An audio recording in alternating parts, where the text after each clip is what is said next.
Olá, gente! Sejam bem-vindos a mais uma aula de EA 772 Circuitos Lógicos. Gente, na aula passada, a gente estudou os contadores e a gente teve a oportunidade de ver como que a gente conseguia ter diferentes tipos de contadores, como é que a gente colocava esses contadores em cascata, vimos o que é um contador assíncrono, o que é um contador síncrono. Na aula de hoje, nós vamos fazer alguns pequenos exercícios com contadores para que vocês consigam, eventualmente, tirar algumas dúvidas um pouco mais essenciais aí, com relação aos contadores. Tá certo? Então, esse basicamente é o tema da nossa aula de hoje: exercícios com contadores. Ok? Muito bem. Vamos pegar esse exercício aqui, o exercício número 1. Desenvolva o projeto para um contador de 4 bits utilizando uma máquina de estados. Né? Então, para a gente conseguir resolver esse exercício, a primeira coisa que a gente faz, obviamente, é construir a máquina de estados, tá certo? Que é nada mais, nada menos do que essa máquina que está colocada aqui para vocês. Né? Quando a gente dá o reset, a gente vai cair direto ali no 000, e aí a cada pulso de clock, do 000 a gente vai para o 001, do 001 a gente vai para o 000, depois para o 2, para o 3, para o 4, para o 5, para o 6, até o 1111, que é o F, né, ou 15, aí ele volta para o 0 na sequência, tá certo? Então nós vamos usar, basicamente, para resolver esse exercício, os conhecimentos que a gente já tinha, de certa forma, passado para vocês quando a gente estudou aquela nossa aula sobre máquinas de estado, tá certo? Vocês se lembram como que a gente começa a fazer essa máquina de estados aqui? Vocês vão ver que essa máquina de estados ela tem algumas peculiaridades com relação àquelas máquinas que a gente estudou, tá certo? A primeira dúvida que pode surgir é, bom, essa aqui é uma máquina de Mealy ou uma máquina de Moore? O que vocês acham? Uma máquina de Mealy ou uma máquina de Moore? Né? Nesse caso aqui, gente, nós temos até uma característica muito interessante, porque nós não temos função de saída. Né? A gente sabe que uma máquina de Mealy é aquela que a função de saída é uma função também das entradas. Né? E a máquina de Moore é uma máquina que a função de saída é o próprio estado, é uma função do próprio estado. Nesse caso, é uma função que é o próprio estado. Certo? Então fica bem mais fácil ainda. E, na verdade, a gente só tem um único tipo de evento, que é o evento de clock. Então, assim, o circuito fica extremamente fácil da gente desenvolver. Mas vamos ver como é que a gente faz isso. Tá? Então, o primeiro passo, como absolutamente todos os circuitos, é a gente gerar a nossa tabela verdade, tá certo? Onde a gente coloca o estado atual, né? Colocado ali do lado esquerdo da tabela, ali onde está em amarelo, tá? Então, nós vamos ter lá Q3, Q2, Q1, Q0. Tá? Lembrando que Q3, Q2, Q1, Q0 é a saída de um flip-flop. Tá certo? Q3 é a saída de um flip-flop, Q2 é a saída de um flip-flop, Q1 é uma saída de um flip-flop e Q0 é uma saída do flip-flop. Tá certo? E aí, como a gente quer que no próximo pulso de clock ele mude para o próximo estado, o que a gente vai fazer? A gente vai colocar ali o Q3 asterisco, Q2 asterisco, Q1 asterisco, Q0 asterisco, que é o que a gente quer que fique na entrada desses flip-flops, porque a hora que vem o pulso de clock, ele transiciona, então, de um estado para o outro, tá certo? E como a gente quer gerar um contador, tá certo? Essa máquina de estados, ela chega a ser até trivial, tá certo? Porque do 0 a gente quer ir para o 1, do 1 a gente quer ir para o 2, do 2 a gente quer ir para o 3, até chegar no 1, 1, 1, 1, que a gente quer voltar para o 0, 0, 0, 0. Tá certo? Então, a gente monta essa tabela verdade, tá certo? Cada coluninha ali do lado direito vai dar origem a um mapa de Carnot, tá certo? A gente vai, então, computar esses mapas de Carnot, né, o Q3 asterisco, Q2 asterisco, Q1 asterisco e Q0 asterisco, tá certo? E vamos, então, tentar encontrar ali as simplificações possíveis, né? Então, ali em Q3 asterisco, a gente percebe que pode ser feito ali um quadrado ali, né, onde tem ali a parte de baixo, depois tem uma linha inteira ali embaixo, depois sobram dois elementos ali sozinhos. Então, a gente vai acabar tendo aquela primeira equação, né, Q3 linha Q1, Q1 Q0 linha, Q3 Q2 Q1 linha, Q0 mais Q3 Q2 linha, Q1 Q0. Tá? No Q2, a mesma coisa. Nós vamos também encontrar aqui, tem um quadrado aqui bem no canto à esquerda. Depois, olha que interessante, a gente tem ali os dois extremos que podem também fazer uma combinação, e aí no Q3, Q2 também temos mais uma outra combinação. Então, a gente fica aí com uma equação Q3 linha Q0, mais Q3, Q2, Q0 linha, mais Q2 linha Q0. Tá? No Q1 linha, no Q1 asterisco é mais fácil ainda, a gente tem duas linhas ali, tá certo? Então a gente vai ficar ali com Q3 linha Q2 e Q3 Q2 linha, tá? O Q0 então é o mais fácil de todos, porque a gente vai ter aquelas bordas lá, as bordas vão formar, né, como é que chama? Uma combinação ali de 8, e a gente vai ter que o Q0 asterisco é igual ao Q2 linha, tá? Então fica bem fácil de estar fazendo esses mapas de Carnot. Inclusive eu vou contar para vocês aqui uma dica, tá? Para facilitar um pouco a vida de vocês, né? Vocês provavelmente estão acostumados a trabalhar com planilhas de computador, né? Tipo o Excel ou às vezes também o LibreOffice Calc, tá certo? Eu vou dar uma dica para vocês. Deixem já uma, uma tabela verdade preparada, tá certo? Vocês podem ter tabela verdade de 4 bits, de 3 bits, de 2 bits, tá certo? Porque aí, se vocês precisarem montar um mapa de Carnot como esse, basicamente é preencher aquela coluna da direita, e vocês podem até já deixar a estrutura dos mapas de Carnot previamente preparadas, que aí ao preencher ali a planilha, automaticamente ele já gera o mapa para a gente, então fica muito conveniente para a gente rapidamente conseguir gerar um mapa de Carnot como esse. Tá?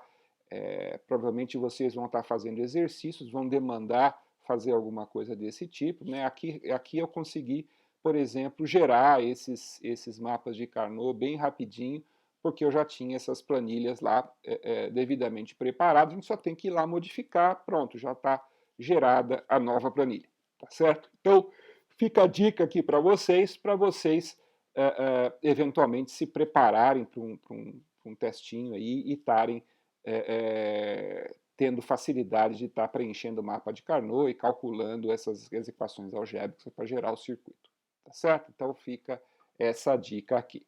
Bom, depois que nós geramos os mapas de Carnot, geramos ali as equações, o próximo passo agora é fazer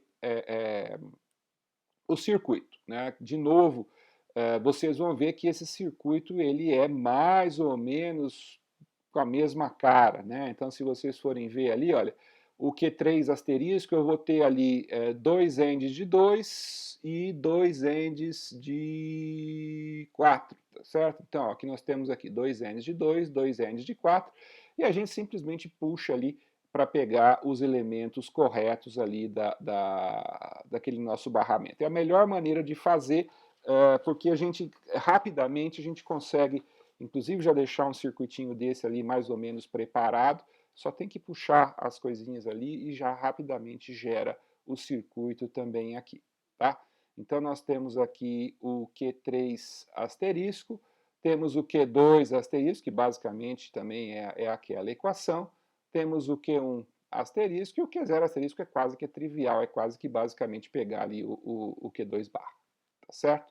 E aí com isso, então, a gente pode montar o nosso circuito final do contador. Né? Lembrando que cada um daqueles circuitinhos é uma daquelas caixinhas que tá colocadas ali, né? Subcircuito de D3, D2, D1, D0, e esses circuitos vão alimentar, então, ali aqueles 4 flip-flops, tá certo? E todos esses flip-flops vão ter um clock único, uma vez que esse aqui é um contador síncrono, tá?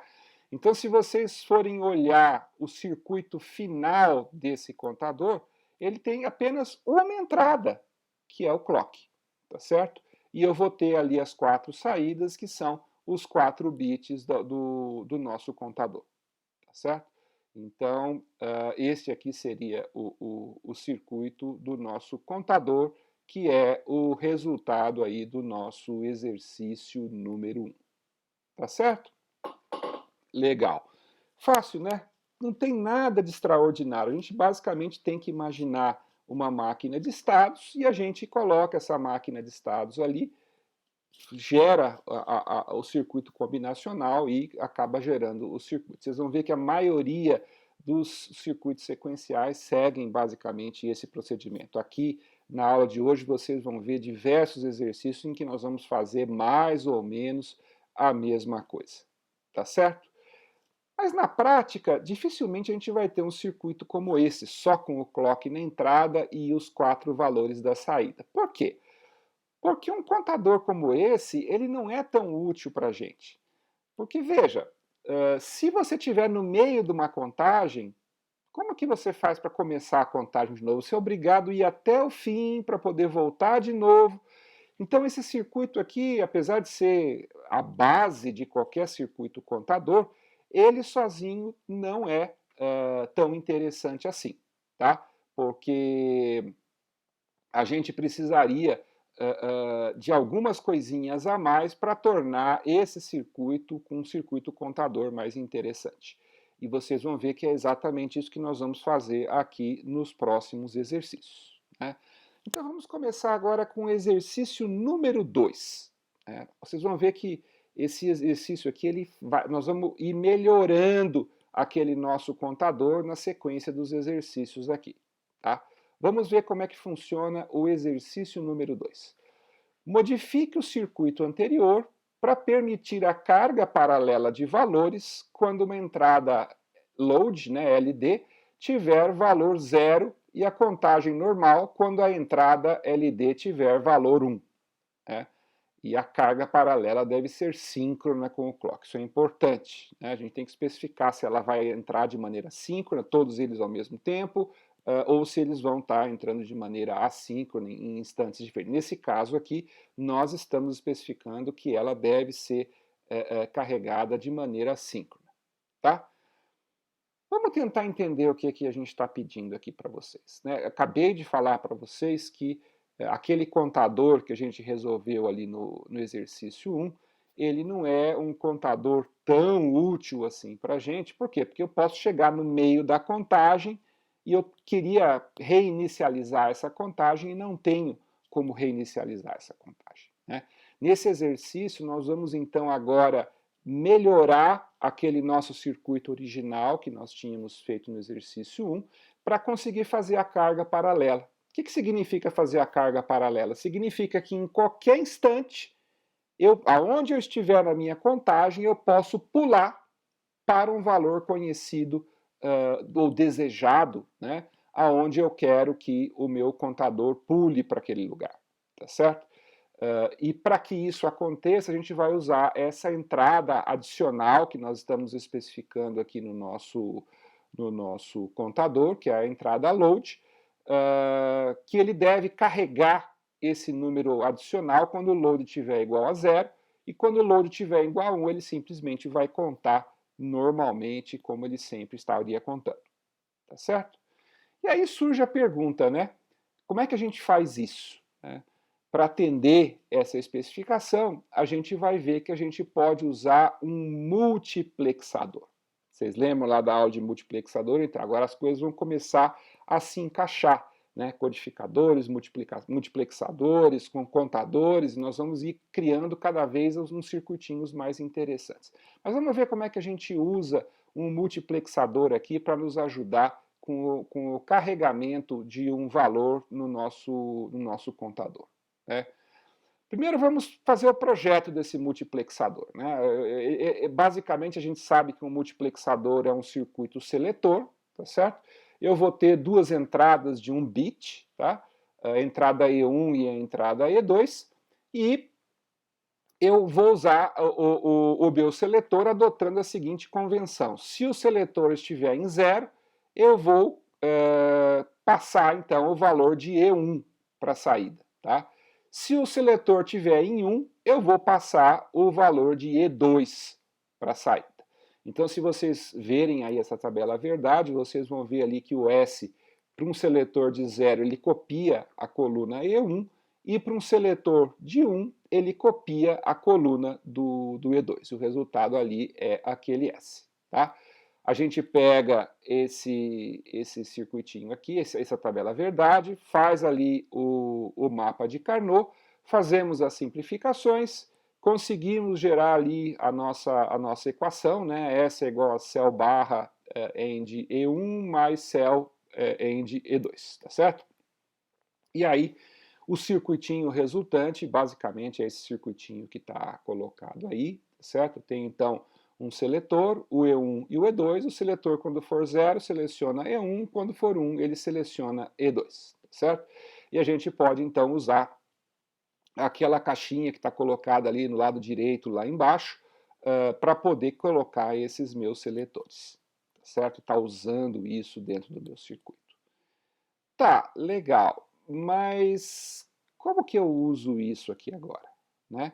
Como é que eu vou fazer para poder inserir esse meu multiplexador dentro daquele meu circuito que a gente tinha anteriormente do meu contador, para que ele possa fazer a carga paralela?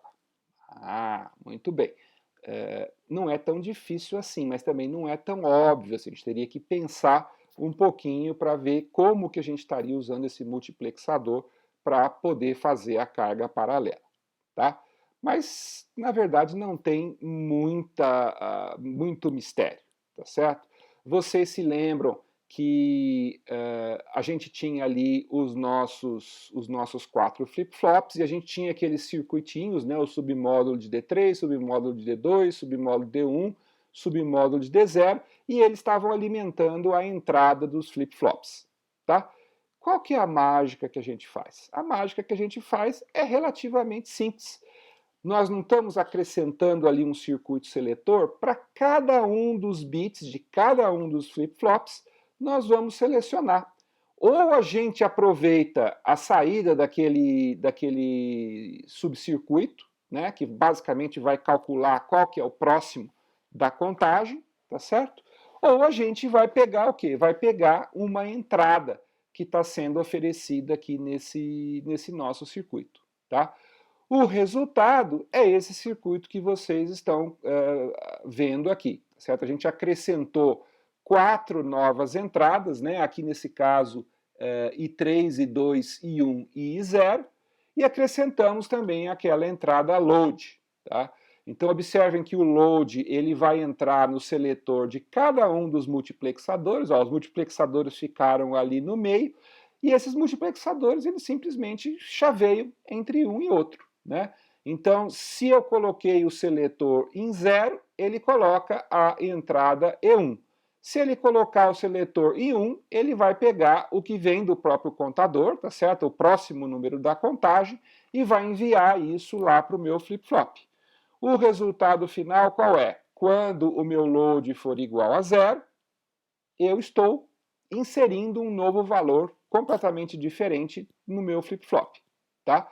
Quando o load for igual a 1, o que eu vou fazer? Eu vou estar simplesmente passando o próximo número da contagem. Então, se ele tiver lá uma saída 3, ele vai para o 4. Se ele tiver no 4, ele vai para o 5 e assim por diante. Tá certo? Vocês percebem como é relativamente simples e a gente simplesmente acrescentando um pequeno circuito multiplexador, a gente conseguiu transformar o nosso circuito contador original e já conseguimos fazer um circuito contador bem mais sofisticado, bem mais interessante, porque agora eu já não preciso ficar preso na contagem. Se eu quiser, eu vou lá, coloco o valor de load adequado e coloco o valor ali na entrada para onde eu quero que ele pule e pronto, ele pula para aquele valor. Então eu consigo programar, né, uma entrada a qualquer instante não, sempre síncrono com o relógio, tá certo? Mas a qualquer pulso do clock a gente pode estar modificando o valor do nosso contador para uma entrada completamente arbitrária, que a gente pode colocar ali e forçar ele a se mover para aquele valor, tá certo? Então a gente conseguiu aqui, por meio desse nosso exercício número 2, gerar agora um circuito bem mais interessante, que é um circuito onde a gente está podendo fazer esse salto na nossa contagem para um valor arbitrário, tá certo? Mas vocês vão ver que também só essa modificação também não deixa ainda a coisa tão interessante assim, né? E é por isso que a gente vai ter o exercício número 3. O exercício número 3 nós vamos de novo fazer uma modificação em cima do circuito número 2, mas agora para incluir uma entrada enable, que vai habilitar a contagem quando o enable for igual a 0 e desabilitar quando o enable for igual a 1. Na verdade, o nome correto deveria ser disable, né? e não enable. Mas, enfim, o nome é o nome que a gente coloca, e esse caso aqui, o exercício foi colocado assim. Tá? Esse enable, entretanto, ele não deve desabilitar a carga paralela, caso a entrada load esteja em 0 e uma carga paralela estiver sendo programada. Essa especificação é uma especificação muito importante para a gente conseguir fazer a resolução desse exercício. Porque vocês vão ver que a gente pode ter duas possibilidades nesse processo de estar aplicando o multiplexador aqui. Tá certo? Então é muito importante a gente entender o que está sendo colocado ali. Olha, o enable não deve desabilitar a carga paralela. Ou seja, o enable, a única coisa que ele faz é contar ou não contar. Se eu estiver comandando uma carga paralela, ele força o valor da carga paralela independente do que a gente estiver colocando ali no enable. Tá certo? Então, de novo, né, talvez em vez de disable, né, é count e no count. Tá certo? Então, quando tiver em 0 ele conta, quando ele tiver em 1 ele não conta, tá certo? É isso que a gente tem que fazer. E aí, bom, de novo, também podem ser implementados usando agora dois multiplexadores, né? Um multiplexador que é lá para o load, para a gente continuar fazendo aquela carga paralela, mas nós vamos acrescentar um segundo multiplexador agora para poder habilitar aqui o enable. Tá certo? Legal. Mas aí surge uma dúvida, né? Qual que deve ser a ordem? Né? Repara que aqui nós temos duas possibilidades. Ou a gente faz o load primeiro, tá certo? E aí a gente seleciona entre a entrada ou o que anterior, tá certo? Ou a gente seleciona ali o count, tá certo? Ou o resultado da primeira seleção, tá? Essa é uma possibilidade. A segunda possibilidade é a gente fazer primeiro o enable, então eu vou selecionar entre o count, que estaria aumentando na contagem, ou o que anterior, que vai fazer ele parar a contagem, e lá em cima a gente vai selecionar entre a entrada ou esse outro valor que está sendo colocado aqui, tá certo? Qual das duas que vocês acham que seria a configuração correta para a gente colocar na nossa solução? Prestem atenção aí, vamos dar uma olhadinha. Será que é o primeiro caso ou será que é o segundo caso?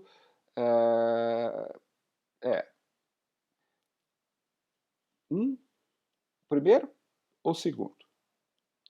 Vocês vão ver que nesse caso aqui, o correto é a gente fazer a segunda opção, tá? Por quê? Porque nós falamos, lembra-se daquela especificação, né? O enable não deve desabilitar a carga paralela caso a entrada LD esteja em 0. Então, repare, né? Se a gente colocar o multiplexador, onde o LD é o seletor, mais próximo do flip-flop, ele é que vai comandar, né? Se ele colocar um valor de 0, ele vai fazer a carga independente de como estiver o enable, que é exatamente a especificação que foi feita, tá certo? Se o load estiver em 1, aí sim é que o enable pode inibir a contagem ou ele pode habilitar a contagem e fazer com que o circuito continue contando, tá? Então, repara que essa saída aqui é a saída que vai alimentar a entrada dos nossos flip-flops. E é óbvio que nós vamos ter um circuitinho como esse para cada um dos bits do nosso contador, tá ok? Então, nós vamos pegar como é que chama? Esse segundo circuito, vamos acrescentar naquele circuito anterior que a gente tinha feito, e o resultado vai ser esse nosso circuito final, tá?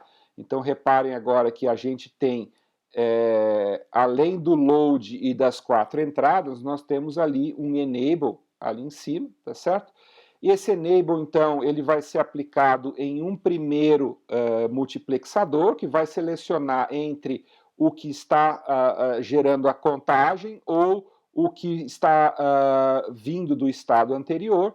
Se ele colocou em 0, ele vai permitir a contagem. Se ele colocar em 1, ele vai manter o valor anterior. Essa saída, ela sai e vai habilitar um segundo multiplexador, tá certo? Onde ali eu vou ter o botão de load. Se o load for igual a 0, ele vai selecionar a entrada E1, que nesse caso aqui é o que vem vindo ali como é que chama? Que vem vindo do multiplexador anterior, né? Não, o E1 é entrada, ó. O E1 é entrada, ele vem ali do I0, tá vendo? O I3 entrando ali no E1 do primeiro, depois o I2, depois o I1, depois o I0. Então, se o seletor desse segundo multiplexador for igual a 0, ele vai forçar a entrada. Se ele for igual a 1, ele vai então pegar a saída do outro multiplexador, que vai ser ou habilitando a contagem ou desabilitando a contagem. E o resultado disso é que vai então para as entradas do meu flip-flop. Tá certo? Então, se vocês vejam, né, a gente vai acrescentando alguns features para poder transformar o nosso contador em um contador um pouco mais interessante. No exercício 1, a gente montou um contador do zero, usando uma máquina de estados. No exercício 2, a gente acrescentou o circuitinho de carga paralela.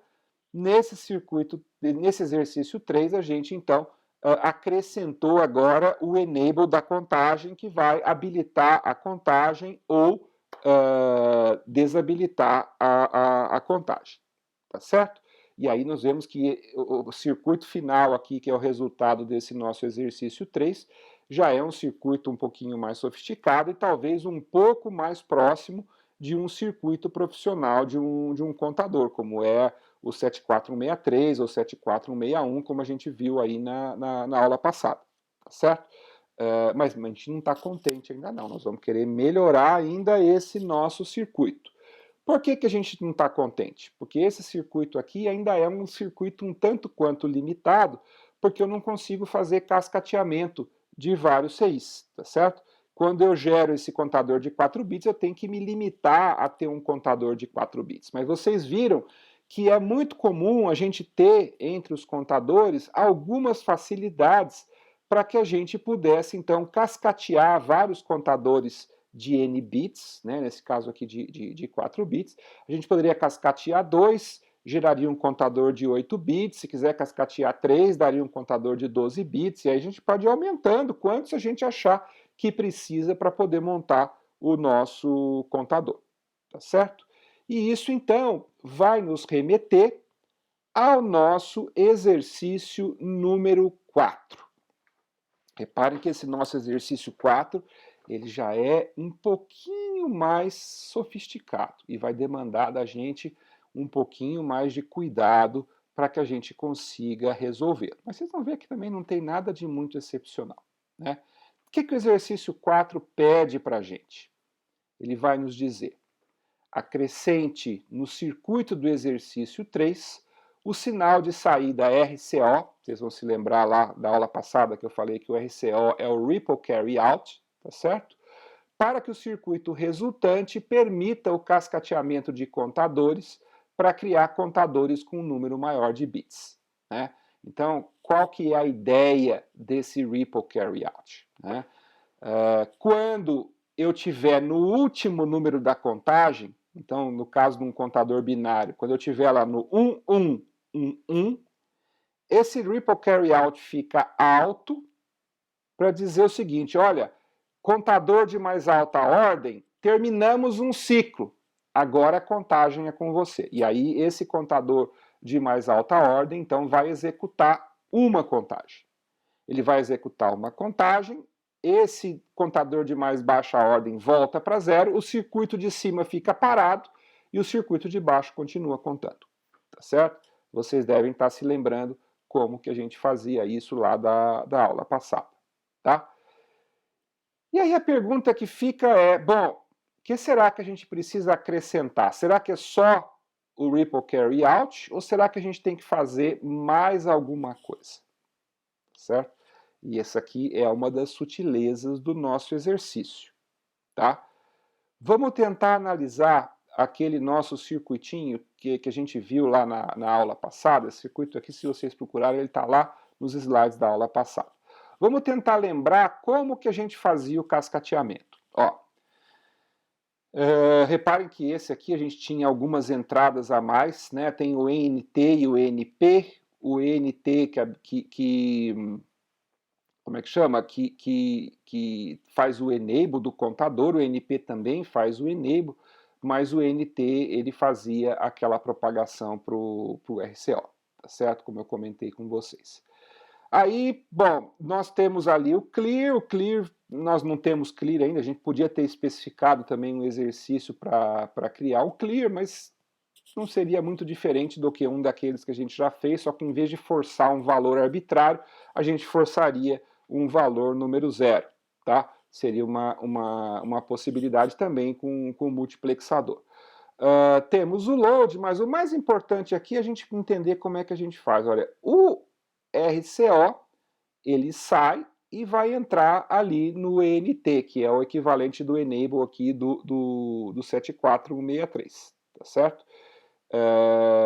E é basicamente isso que a gente precisa fazer para poder cascatear os nossos contadores, tá?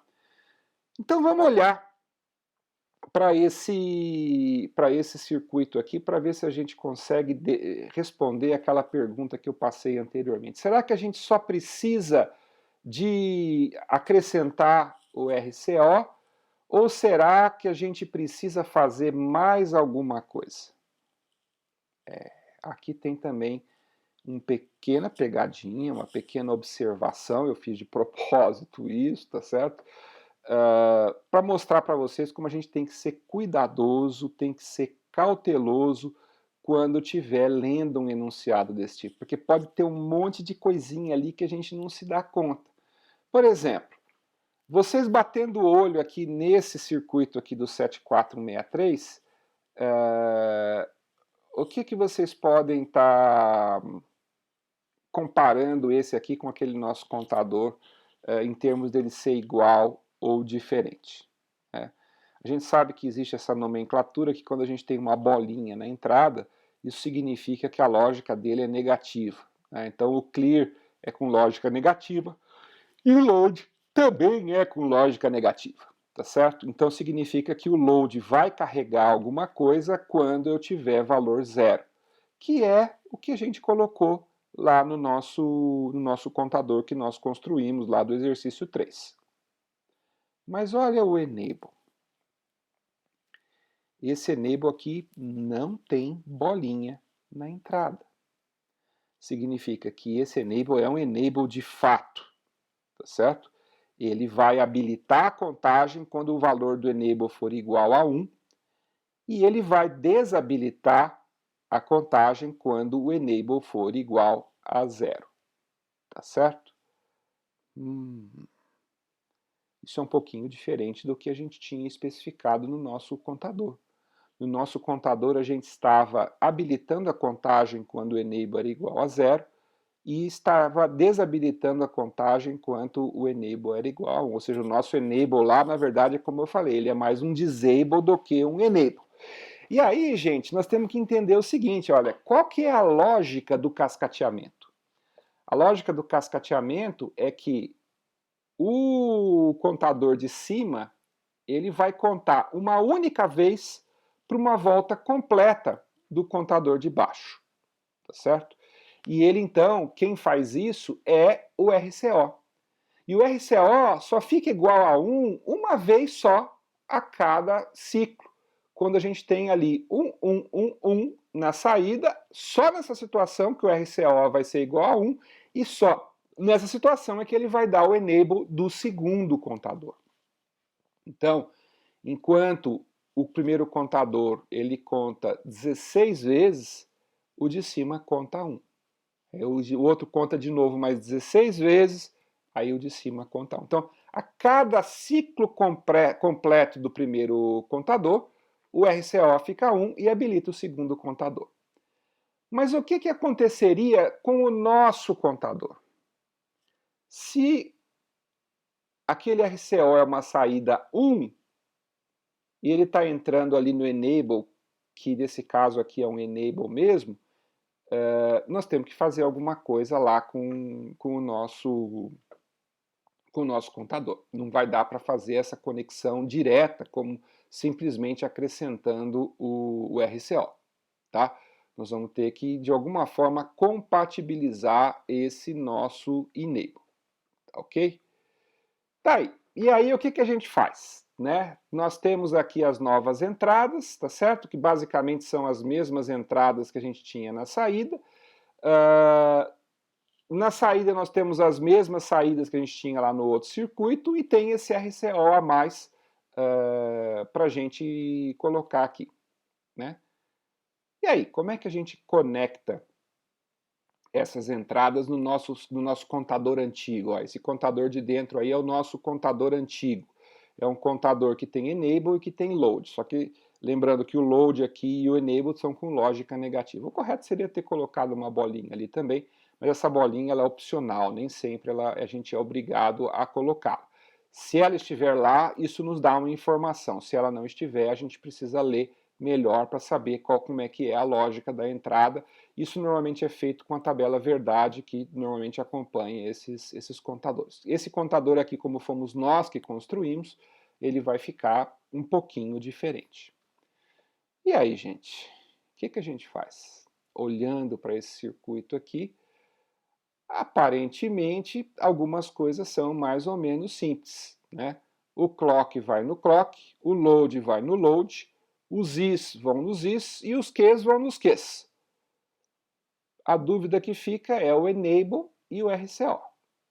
Tá certo? Que a gente precisa fazer alguma coisa a ele para poder compatibilizar eles, para que um cascateado no outro ele consiga funcionar em modo de cascateamento. Tá certo? Bom, com relação ao enable, é mais ou menos tranquilo a gente perceber que, na verdade, a gente só tem que inverter esse enable. Né? Se ele é com lógica negativa, ele fica com lógica positiva. Se ele é com lógica positiva, ele fica com lógica negativa. E aí fica conforme a nossa especificação. Tá certo? E o RCO? O que será que a gente faz para poder gerar esse RCO? O RCO também, a gente poderia até fazer o procedimento padrão, tabela verdade, mas a gente vai perceber o seguinte, esse RCO é muito fácil da gente gerar. Tá? Por quê? Porque ele vai ser igual a 1. Somente na situação em que Q3, Q2, Q1 e Q0 é 1, 1, 1, 1. Então, se a gente lembra de como a gente preenchia ali o nossa tabela verdade, mapa de Carnot, se tiver um único valor, a gente pode pegar aquele min termo, né, e colocar ele diretamente aí na nossa tabela verdade. Isso vai me dar um circuitinho muito simples. Tá? Nesse caso aqui, o que é esse circuito bem simples? vai ser simplesmente o AND do Q3, Q2, Q1, Q0, certo? Então, como que a gente vai gerar esse RCO, tá certo? Vamos usar o AND de Q3, Q2, Q1 e Q0.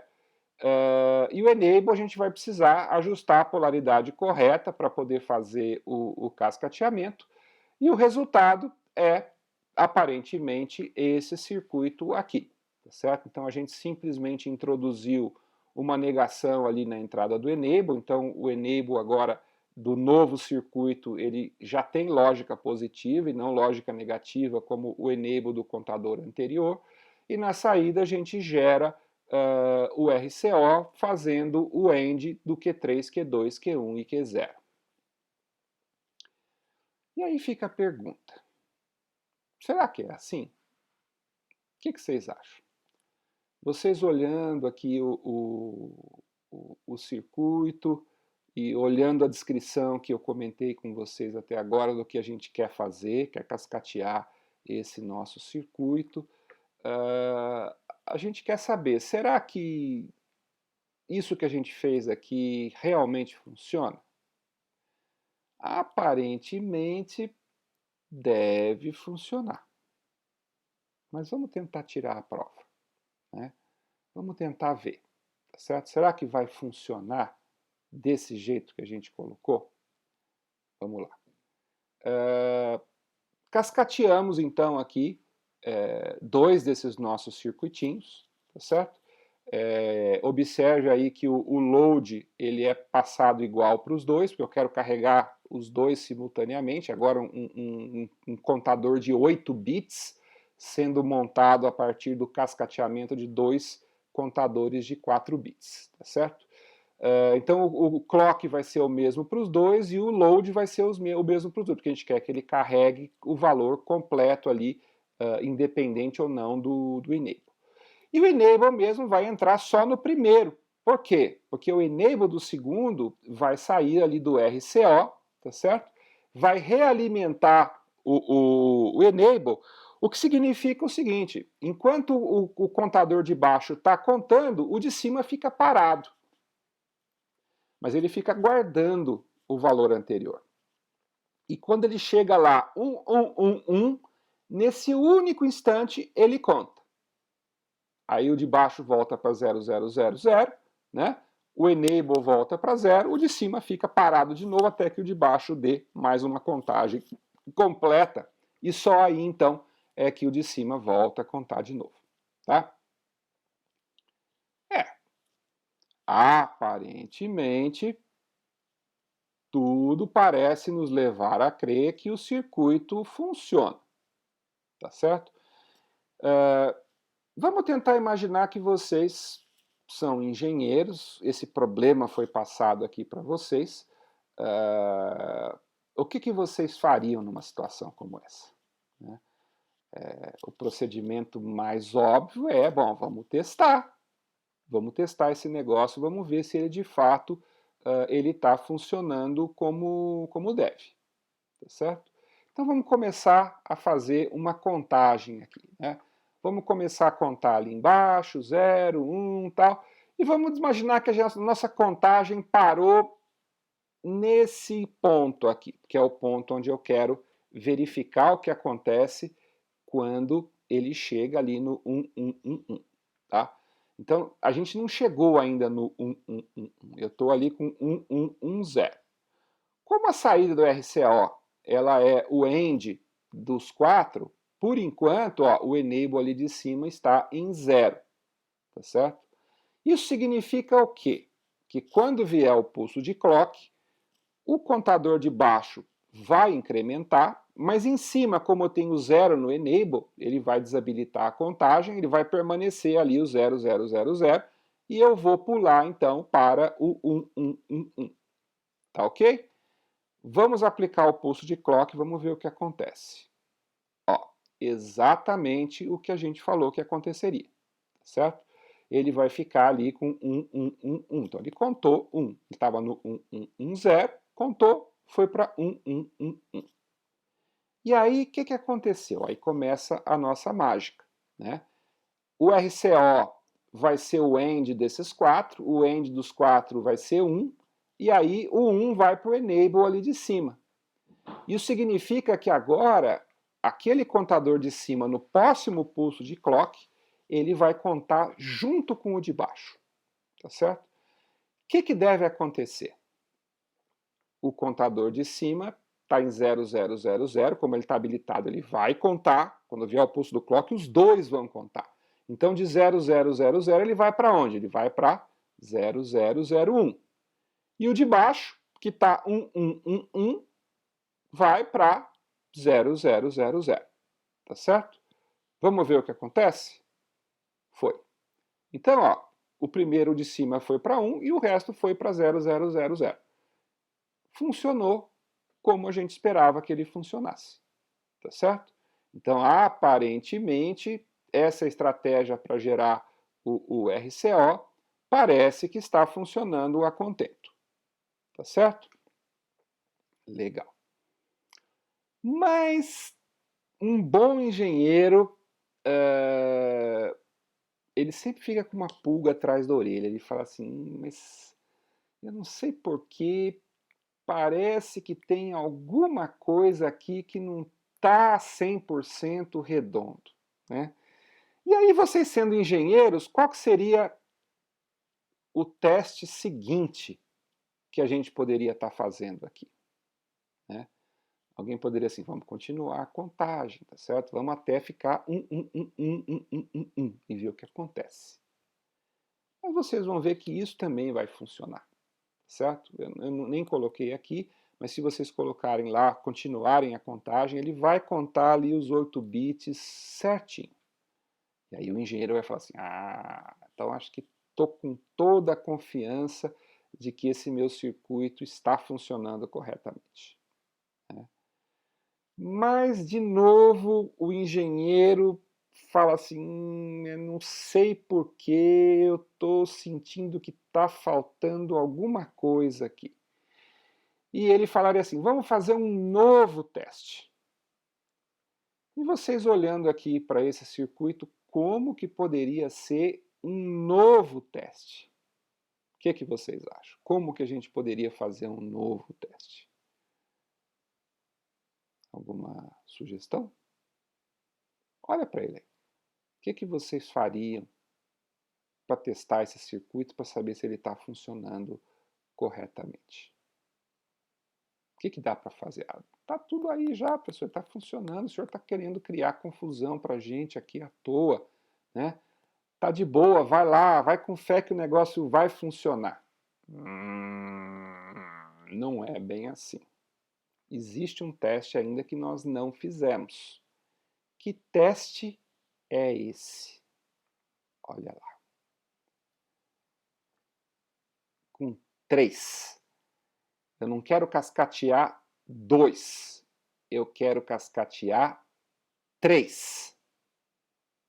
Porque, afinal de contas, ninguém falou que o cascateamento precisava ser uma única vez. Eu posso cascatear 3, 4, 5, 6, quantas vezes for aí para poder gerar contadores de ordem maior.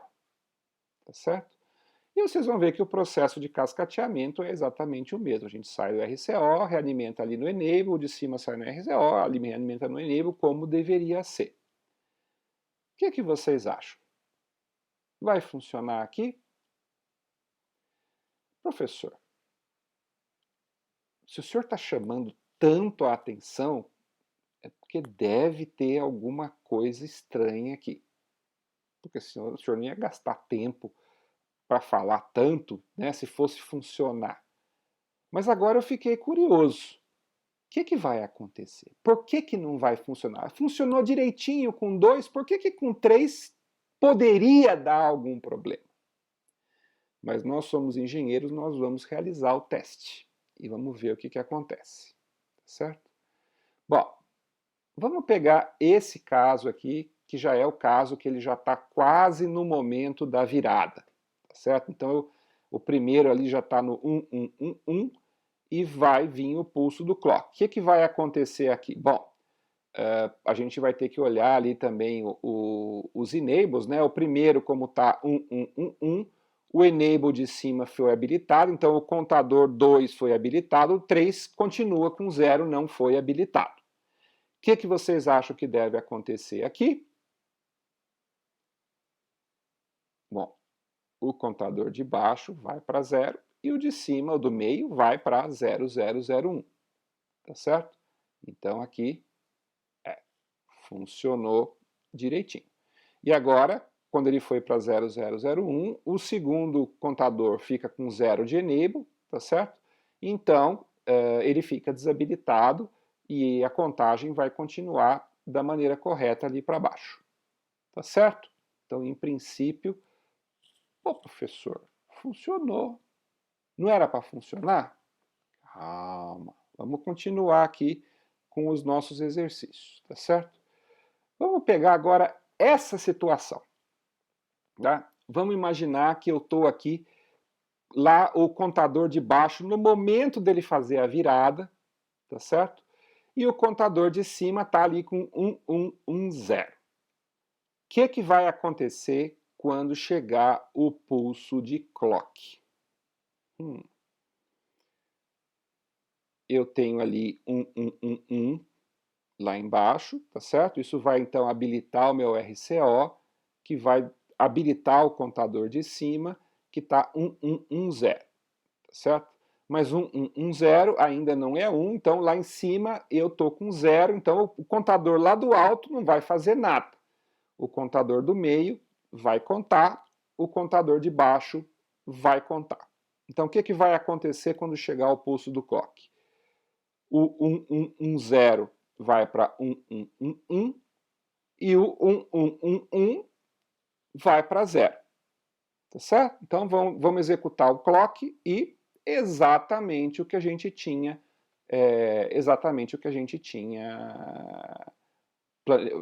imaginado que iria acontecer. Tá certo? Mas era isso que era para acontecer? Qual que é o problema então, professor? O problema é o que acontece na sequência.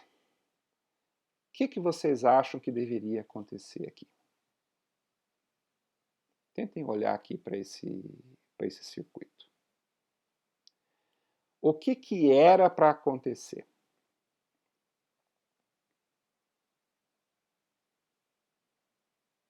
O que era para acontecer? Tenta pensar aqui, eu sei que vocês estão esperando eu falar, mas tenta olhar e tenta pensar o que você acha que vai acontecer aqui. Ora, a contagem ainda não terminou. Depois de 11110000, o que deveria vir? 11110001. Depois 11110010. E a contagem teria que continuar aqui. Tá certo? Mas o que vai acontecer de fato? Olha aqui, porque aqui é que está o problema. Como o contador do meio ficou com 1111, ele mandou o enable lá para cima. E agora, ó, o que vai acontecer? O contador de cima e o primeiro contador estão ambos habilitados. Então, quando a gente executar a contagem, o que vai acontecer? Vai acontecer algo que não deveria acontecer, certo? Vai acontecer isso. Vocês perceberam? Ou seja, era para ter contado para 11110001, mas aquele de cima não deveria ainda contar. Ele só deveria contar em que situação? Quando eu tivesse 1111 lá embaixo e 1111 no meio também. Então, parece que realmente temos um probleminha aqui. E aí, como que a gente resolve esse problema? Vamos pensar. Porque professor, tô meio sem saber aí o que é para fazer agora, né? O que dá para fazer aqui? Ó, eu tô aqui para cá, ele vai contar. Olha que coisa, né? Além de contar uma vez, ele vai contar errado agora todas as vezes, porque agora o de cima está sempre habilitado, o do meio está sempre parado, e ele vai contar totalmente errado mesmo. Ó. Daqui para cá, ele vai contar para cá, se eu continuar vai ser um lá em cima, um lá embaixo, ele vai se perder completamente. Né? E aí? Como que a gente faz para corrigir isso?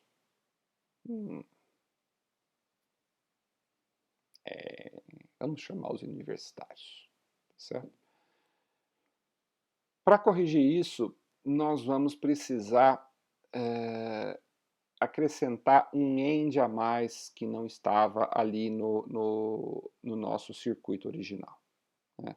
A gente tinha gerado o RCO basicamente pegando o quê? Pegando aquele end do Q3, Q2, Q1 e Q0, certo?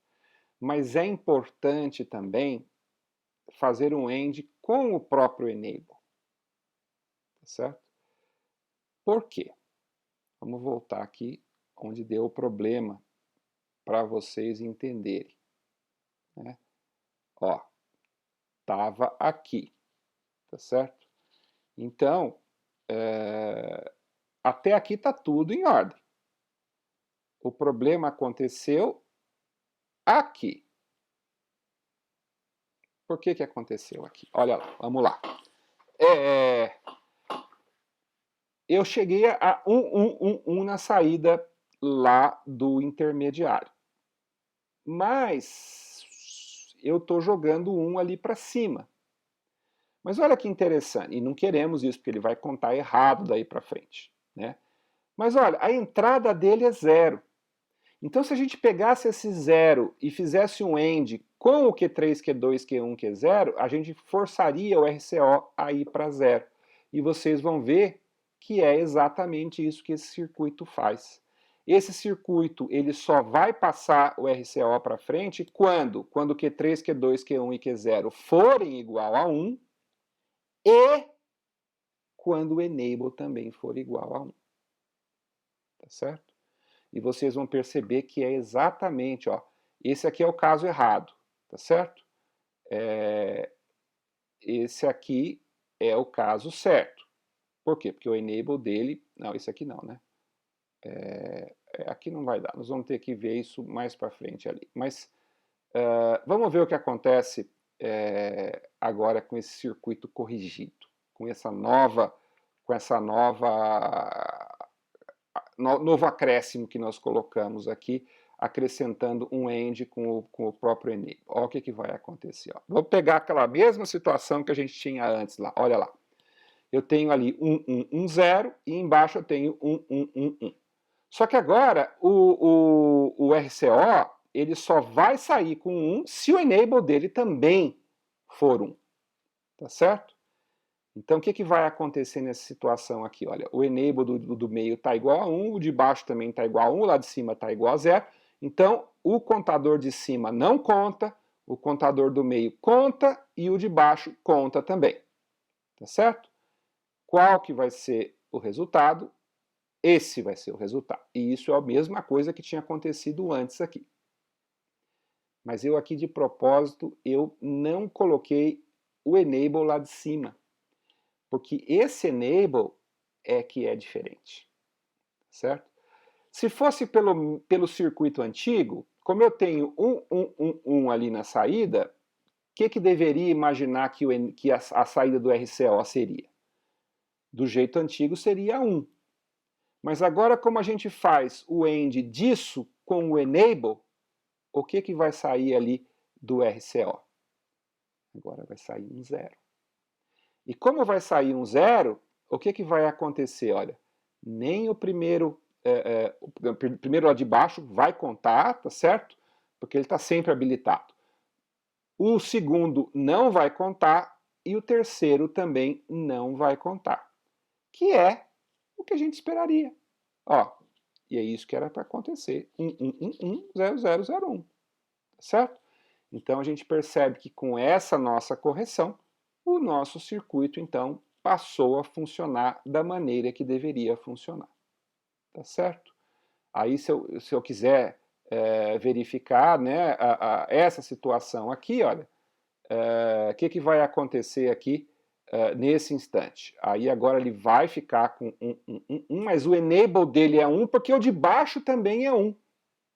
Vocês percebem que tem uma cascata que ele só vai deixar o enable de cima ser igual a 1 se todos os anteriores forem iguais a 1, que é exatamente o que a gente precisa para que o nosso contador possa funcionar da maneira adequada.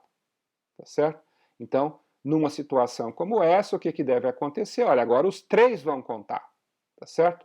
O primeiro de 0000 vai passar para 0001, o segundo de 1111 vai passar para 0000 e o terceiro de 1111 para 0000. Então, de fato, é isso que vai acontecer, que é exatamente o que precisava ter acontecido, tá certo?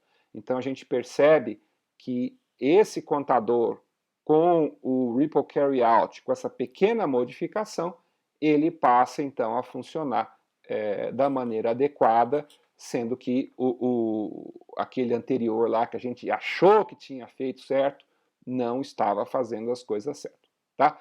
E eu aqui não vou testar com 4, nem com 5, nem com 6, mas se a gente cascateasse mais, a gente ia perceber que exatamente esse mesmo comportamento iria acontecer, e a gente faria ele funcionar sempre daqui para frente com esse Ripple Carry Out. Podemos cascatear à vontade que ele vai funcionar como deve, tá certo? Então, conseguimos concluir com êxito o nosso exercício número 4.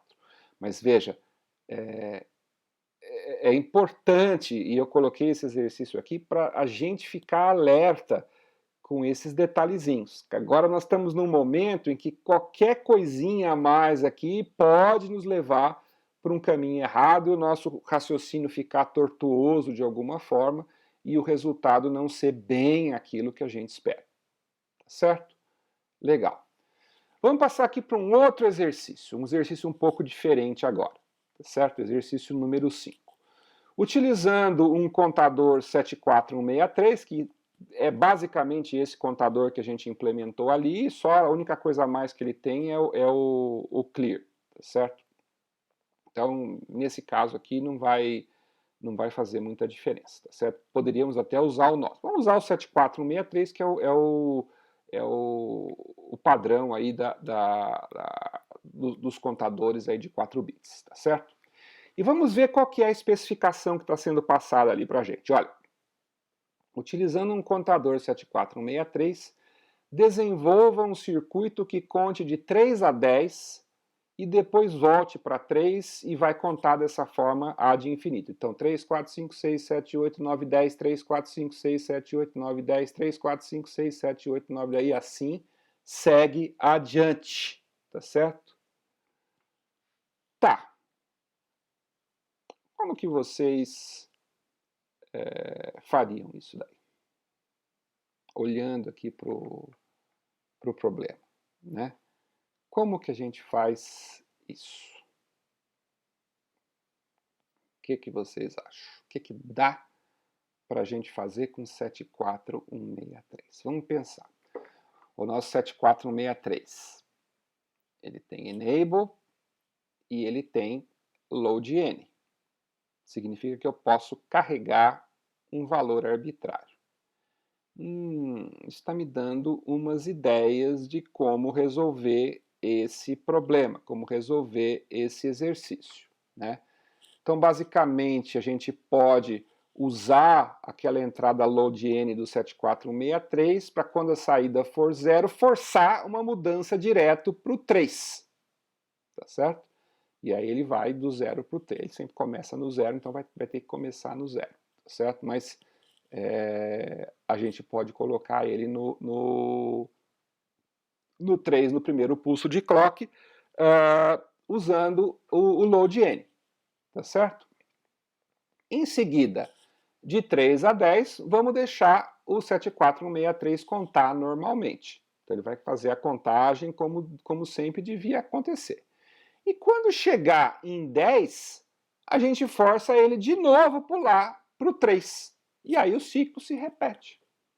Vocês perceberam como com essa estratégia a gente atende basicamente a proposta do exercício? Então a gente tem que forçar. Quando a saída do contador for igual a 3, desculpe, quando for igual a 0, que é o começo de tudo, a gente tem que mandar ele pular para o 3. Do 3 em diante, vamos liberar a contagem para ele fazer a contagem como tem que fazer, até chegar no 10. Quando chegar no 10, a gente manda ele pular de volta para o 3. Tá certo? Parece uma estratégia relativamente simples. Tá certo? Então, o nosso circuito vai ser mais ou menos esse aqui. Tá certo? Nós temos aqui embaixo um 74163, tá certo? A saída dele está alimentando ali um circuitinho nosso, que nós estamos projetando, tá certo? E esse circuitinho tem que fazer basicamente aquilo que a gente disse que ele tem que fazer. Ou seja, se ele tiver em 0, ele vai ter que colocar o load N com valor 0. E ó, o que eu estou colocando na minha entrada ali? Tentem olhar lá. O que eu estou colocando na minha entrada? Aqui tem uma sutilezazinha que é importante falar para vocês, né? A entrada ali está ao contrário. Então, o D é o mais significativo, o A é o menos significativo. Então, o número que eu estou colocando ali é 0011, que é o número 3. Por quê? Porque eu quero que ele pule para o número 3. Então, quando o load N chegar em 0, ele pula para o 3. Tá? Então, vou imaginar assim, comecei o meu circuito. Tá? A saída está em 0000. Toda vez que a gente começa um flip-flop TTL, ele vai começar em 0. Tá? Com 0, aquele meu circuito de cima deveria me gerar um LDN igual a 0, e aí no próximo pulso de clock ele vai pegar aquele 3 da entrada e vai pular direto para o 3. Tá certo? E ali tem os outros detalhes, né? Eu estou habilitando também o NT, o NP, estou deixando o clear sem habilitar. Então, deve funcionar corretamente. Tá certo? Então, vamos ver como é que faríamos agora o design desse circuitinho aí do Q3, Q2, Q1, Q0 para load N. Como é que seria esse circuito? Como que a gente faz qualquer circuito, gente? Qual que é a primeira etapa? Mapa de Carnot, tabela verdade, mapa de Carnot, equação algébrica. Então, se vocês olharem lá, né, a gente coloca lá as 4 possibilidades de Q3, Q2, Q1, Q0 e vamos localizar o load N. O que a gente tem de especificação? O load N vai ser 0 para a entrada 0, que eu quero que de 0 ele pule para 3, e ele vai ter que também lá no instante 10 também pular para 3. Então, se vocês olharem, olha, tem 0 no 0 e tem 0 no 10. E entre 3 e 10 tem que estar 1, porque ali eu quero que ele conte. E os outros? Bom, aqui tem 2 possibilidades que a gente pode fazer. Né? A primeira é que nem nós fizemos aqui, que assumir que ele nunca vai chegar naqueles estados intermediários, porque se ele está no 0, vai para o 3, do 3 ele vai para o 10, do 10 ele volta para o 3, ele vai ficar repetindo um ciclo sem fim, então todos aqueles outros estados, nós nunca vamos chegar neles. Então a gente poderia, por exemplo, colocar um don't care para cada um deles, tá certo? Que é o que eu fiz aqui nesse caso aqui. Ou eu poderia ter uma atividade mais conservadora, né?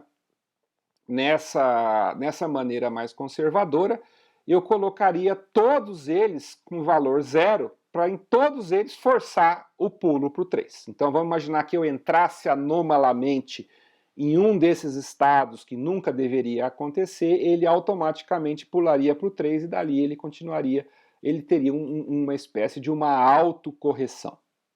Tá? Nesse caso aqui a gente não fez isso, mas poderíamos fazer também, tá certo? Seria até mais prudente se a gente fizesse. Mas nesse caso aqui não havia necessidade, porque a gente sabe que se ele começar no zero, ele vai entrar no ciclo e não vai sair dele. Tá? Olha esse mapa de Carnot. O que vocês acham desse mapa de Carnot aqui? Dá para fazer um monte de simplificação aqui, não dá? Toda vez que a gente tem don't care, a gente pode usar 0 ou 1. Né? Então, ó, daria para fazer ali no meio, daria para fazer aqui, daria para fazer... Nossa, dá para fazer um monte de coisa. Né?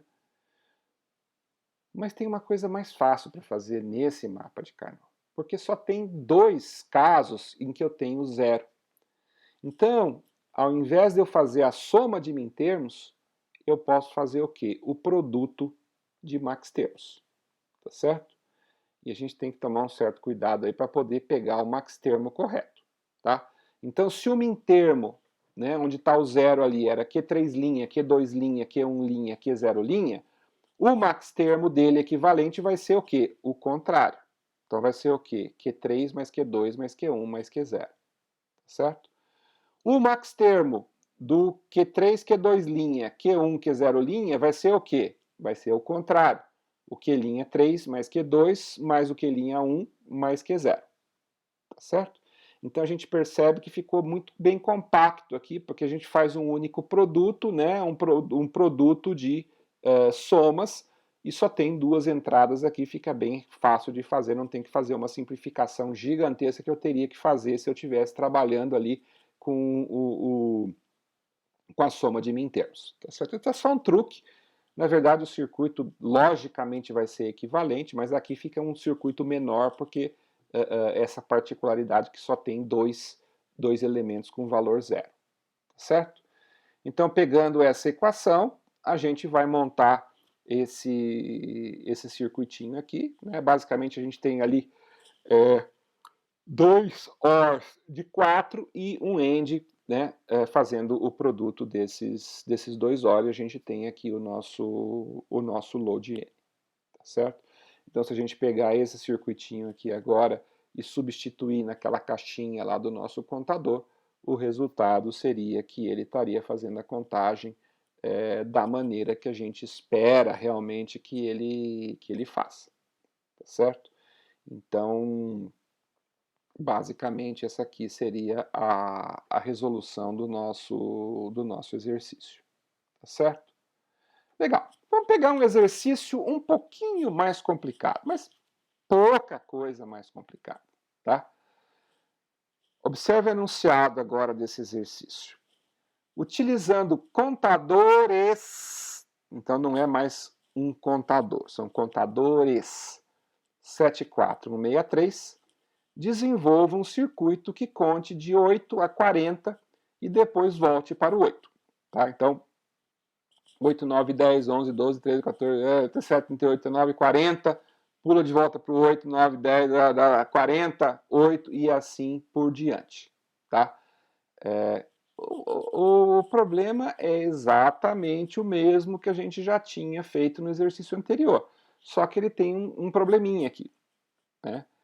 Qual que é o probleminha? O probleminha é que isso não vai caber em 4 bits. Então eu vou precisar de 2 contadores, pelo menos, para poder fazer essa contagem. Tá certo? E aí o que eu vou fazer? Né? Como 40 é 00101000, vão ser necessários 2 74163 para poder fazer a resolução. E de resto, o projeto é muito semelhante ao do exercício anterior. Tá certo? Então vamos ver aqui como é que ficaria. Né? Olha, vocês vão perceber que ele é ipsis literis o circuito anterior, com a diferença que agora eu vou ter 2 contadores cascateados. Então eu vou usar aquele procedimento padrão, vou pegar o RCO, vou entrar ali no ENT, tá certo? O ENP eu vou colocar em VCC, o Clear eu vou colocar em VCC, o clock é o mesmo para os dois, tá certo? E eu estou colocando ali na minha entrada, né, A, B, C, D, tá certo? Eu estou colocando o quê? Eu estou colocando 0, 1, 1, 1, e lá em cima eu estou colocando 0, 0, 0, 0. Isso que número que é? É o número 8, que é o para onde eu quero que aliás, deveria ser. Ele está pulando para o 7 aqui, né? Eu fiz errado aqui a especificação. Ele está pulando para o 7, tá certo? Então vamos mudar a especificação de 7 a 40, tá certo? Falha minha na hora de montar o exercício. Se fosse 8, eu deveria colocar ali. Ah, não. Tá certo, ó. Tá certo, ó. É 1, 0, 0, 0, 0. Fiz certo, gente. Olha aí, ó. Tá vendo?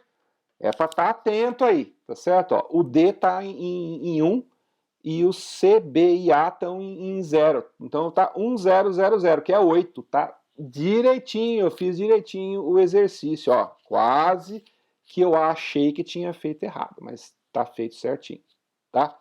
Então o D está em VCC e o C, B e A estão em 0, da mesma maneira que o D, C, B e A do chip de mais alta ordem. Então, do jeito que está aqui, quando vier o LDN ali do nosso circuito, ele vai pular para o 8, que é o valor que a gente queria que ele pulasse mesmo.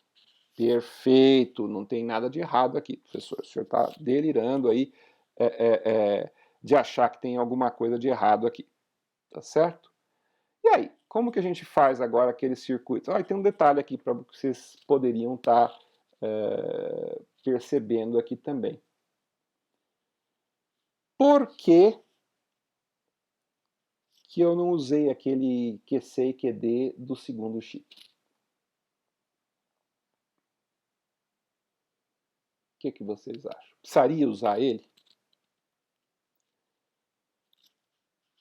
Poderia até usar, mas para nós é completamente indiferente. A gente nem vai olhar para aqueles bits. Então, se a gente olhar só os dois primeiros bits, eles vão sempre se repetir, vão reinicializar. De 0, 0 ele vai passar para 0, 1, de 0, 1 para 1, 0, depois para 1, 1 e depois ele volta para 0, 0. Então, como nós não temos um terceiro cascateamento, eu não estou usando o Ripple Carry Out dele para um terceiro, eu posso truncar em qualquer bit. Pode ser no primeiro, no segundo, no terceiro, ou pegar os 4 mesmo, tá certo? O resultado final vai ser exatamente o mesmo, tá? A vantagem de pegar só os dois primeiros é que aí eu vou ter só 6 entradas naquele meu circuito, o circuito fica de um tamanho um pouco melhor para trabalhar, tá certo? Nós vamos ter só 3 entradas no circuito, senão teria que ter 8 entradas naquele circuito, daria um pouco mais de trabalho para a gente poder projetar esse circuito, tá certo? Mas supondo que é somente isso, qual que é a sequência agora aqui, gente? A sequência agora aqui é a gente teria que fazer a tabela verdade, teria que fazer mapa de Carnot, mas assim, a gente já sabe que vai ter 0 em 2 únicos pontos ali. Então a gente já pegou e já fez aqui direto a equação algébrica direto da especificação do problema, porque nós somos pessoas inteligentes e nós já vimos como fazer um contador desse tipo lá no exercício 5, então não há necessidade de fazer toda a tabela verdade, que aqui ela seria gigantesca, porque seria uma tabela verdade de 6 bits, então teria que preencher todo aquele negócio lá, mas no resultado final o mapa de Carnot ia ficar com tudo 1 ou onde quer e 2 pontos com 0. Então é mais fácil fazer aqui o produto de max termos de uma vez e como é que chama? Já resolve o problema, tá certo? Se vocês forem olhar, o primeiro max termo corresponde ao número 0 e o segundo max termo corresponde ao 101000, que é o número 40, tá certo?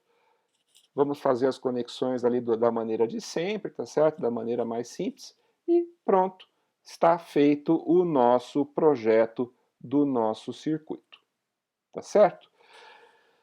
E aí vocês poderiam até perguntar, mas tem uma coisa que eu não gostei, professor. Eu não gostei com essa história dele começar no zero. Eu queria que a hora que ligasse o circuito, que ele automaticamente já fosse para o número que eu quero, né? Nesse aqui seria o 8, lá no exercício anterior seria o 3. Tem como fazer isso? Na verdade, tem. E aí, como que é que a gente faz isso? Né? A gente teria que usar aquelas entradas preset e clear dos nossos flip-flops, tá certo? Então, usando o preset clear ali, a gente conseguiria fazer um circuitinho que forçaria assincronamente, a hora que você ligasse o chip de energia, ele já pulava para o valor que a gente gostaria que ele fosse, tá? Mas eu vou deixar esse circuitinho para vocês pensarem e fazerem ele de tarefa de casa, tá certo? Não vou fazer aqui hoje para vocês, tá? Mas se vocês pensarem um pouquinho, vocês vão ver que é possível fazer ele sim. Não dá para fazer do jeito que está proposto aqui com o 74163, porque o 74163 não tem preset clear disponibilizado. Mas como nós montamos um equivalente de um 74163 ali nos nossos exercícios anteriores, a gente pode modificar os nossos chips e fazer com que o nosso circuitinho fique melhor do que um 74163 para poder pular direto para o valor que a gente quer colocar na inicialização do nosso circuito, tá? Então, como eu falei, eu vou deixar isso de tarefa de casa para vocês, tá? E a gente hoje vai encerrando por aqui, tá certo? Eu espero que tenha sido interessante esses exercícios que eu selecionei para vocês, tá? Eles permitem a gente ter essa visão interna do que está acontecendo dentro de um contador e alguns usos, né? Por exemplo, para fazer esses contadores que nem a gente fez aqui. E vocês veem que é basicamente a gente aplicar conhecimentos anteriores que a gente tinha já utilizado aí no nosso próprio curso aqui um pouco mais para trás. Tá certo? Bom, gente, a gente então encerra por aqui a nossa aula de hoje, ok? E até a próxima aula.